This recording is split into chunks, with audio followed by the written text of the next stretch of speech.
সকাল সকাল একটা পার্সেল চলে এসেছে আর ওটাই আনতে গেছিলাম। আর নাচতে নাচতে বাড়ি আসছিলাম যে এটা কখন ওপেন করব, যদিও জানি এতে কি আছে, তাও একটু এক্সাইটেড ছিলাম।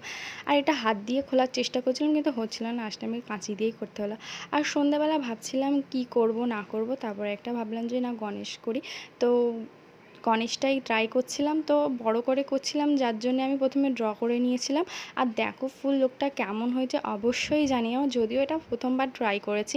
আর দেখো আমার দিদি নাচতে নাচতে চলে এসেছিলো মেহেন্দি পরতে, তাও আবার কাবেরী। তো আমি ওকে বলছিলাম যে তুই অর্গানিক মেহেন্দি পর, তাও ও বলছিল যে না, আমার আজকে অত টাইম নেই, তুই কাবেরী মেহেন্দি দিয়ে পড়া। তো কাবেরী মেহেন্দিটা খুব ভারী লাগছিল, যেহেতু অর্গানিক মেহেন্দি পরিয়ে অভ্যাস হয়ে গিয়েছে অনেক দিন। আর অর্গানিক মেহেন্দি অনেক স্মুথ হয়, যার কারণে মেহেন্দির ডিজাইনের যে ফিনিশিংটা ওটা খুব সুন্দর আসে আর দেখতেও ভালো লাগে। আর গল্প করতে করতে দুটো হাত একদম কমপ্লিট হয়ে গিয়েছে। অবশ্যই জানাবে আজকে ডিজাইনটা কেমন হয়েছে। Thanks for watching, tata.